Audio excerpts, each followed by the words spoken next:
तो इस तरह से हमने देखा कि एपी में AP is the arrangement of numbers in which there is constant difference between every two consecutive number. किसी भी दो नंबर्स के बीच का कॉमन डिफरेंस सेम होता है।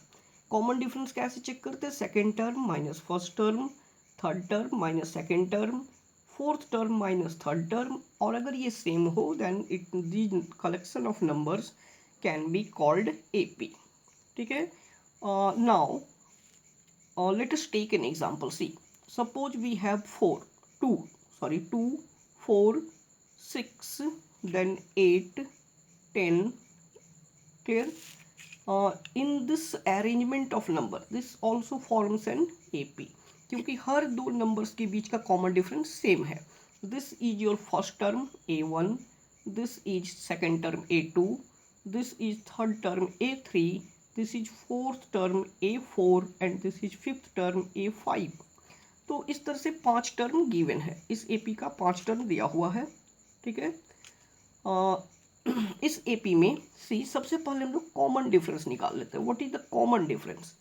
तो कॉमन डिफरेंस निकालने के लिए सब कॉमन डिफरेंस किस तरह से निकलेगा? सेकेंड टर्म, ठीक है, सेकेंड टर्म में से फर्स्ट टर्म को घटा लेते हैं। तो A2 माइनस A1, A2 क्या था? 4 माइनस A1 फर्स्ट टर्म था 2, तो common difference we got the common difference कितना? 2। उसी तरह से थर्ड टर्म में से अगर सेकेंड टर्म को घटाया जाए तो 6 माइनस 4 कितना आएगा? 2। फोर्थ टर्म में से थर्ड टर्म को घटाया जाए तो 8 माइनस 6 कितना आएगा? 2। मतलब कॉमन डिफरेंस सभी में कांस्टेंट है, सेम है। तो इस तरह से हम कह सकते हैं this number, this collection of number is called AP. ये एक एपी हो गया। ठीक है। इस एपी में अगर फर्स्ट टर्म को हम लोग ए कहें, दिस इज ए, तो सेकेंड टर्म हम कैसे निकाल सकते? देखिए, फर्स्ट टर्म ए कितना है? 2 ना। अब इस फर्स्ट टर्म में अगर हम कॉमन डिफरेंस को जोड़ देते हैं, कॉमन डिफरेंस जो था ये कितना था? Common difference represented by D, D कितना आया? 2। तो अगर कॉमन डिफरेंस को जोड़ दें, ठीक है, ये है कॉमन डिफरेंस, तो इसी एपी का सेकेंड टर्म पता लग जाएगा। देखिए, ये था 2, तो 2 प्लस कॉमन डिफरेंस था 2, ठीक है, ये कितना आ जा रहा है?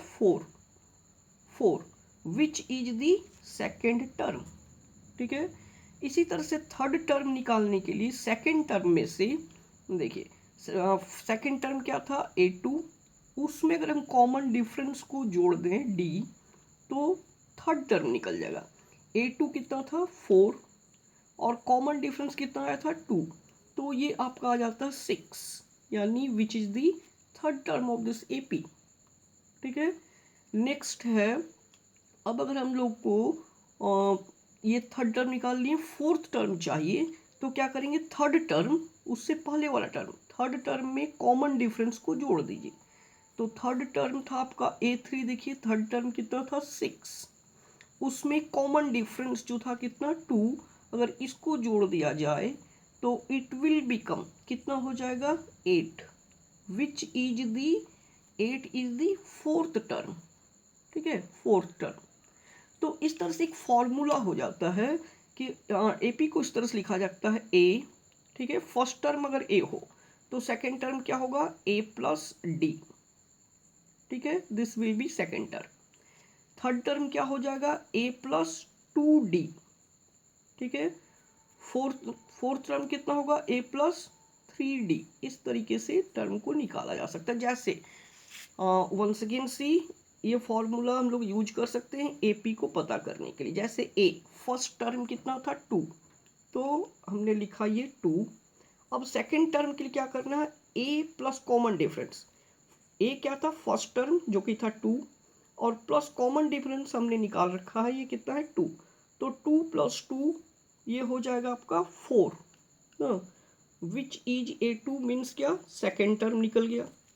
अब थर्ड टर्म निकालने के लिए क्या करेंगे? फर्स्ट टर्म में से फर्स्ट टर्म जो था वो था 2, ठीक है, इस एपी का फर्स्ट टर्म है 2, उसमें हमको जोड़ना है 2 इंटू डी।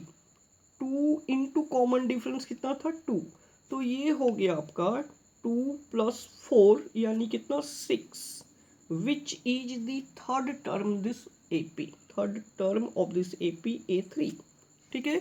तो ए पी को निकालने का ये फॉर्मूला हो गया A plus D comma A+2D comma A+3D, और इस तरह से ये हो गया T1 फर्स्ट टर्म, ये T2, ये T3, ये T4। तो इसी तरह से किसी भी कोई भी टर्म को निकाला जा सकता है। देखिए T4 निकाले तो A+3D। उसी तरह से अगर हमको T5 निकालना है तो क्या होगा, fifth term, first term plus इससे पहले का 4D, ये हो जाएगा आपका फिफ्थ टर्म। ठीक है। सिक्स्थ टर्म निकालना है किसी एपी का, तो इसके लिए हमको क्या क्या जानकारी होनी चाहिए, ए फर्स्ट टर्म और प्लस ये हो जाएगा कितना डी, 5D, तो सिक्स्थ टर्म निकल जाएगा। किसी भी गिवन एपी का अगर हमको सेवेंथ टर्म निकालना है T7, तो आप उसको कर सकते हैं ए प्लस इससे पहले जितना टर्म है उसके पहले 6D, ये क्लियर।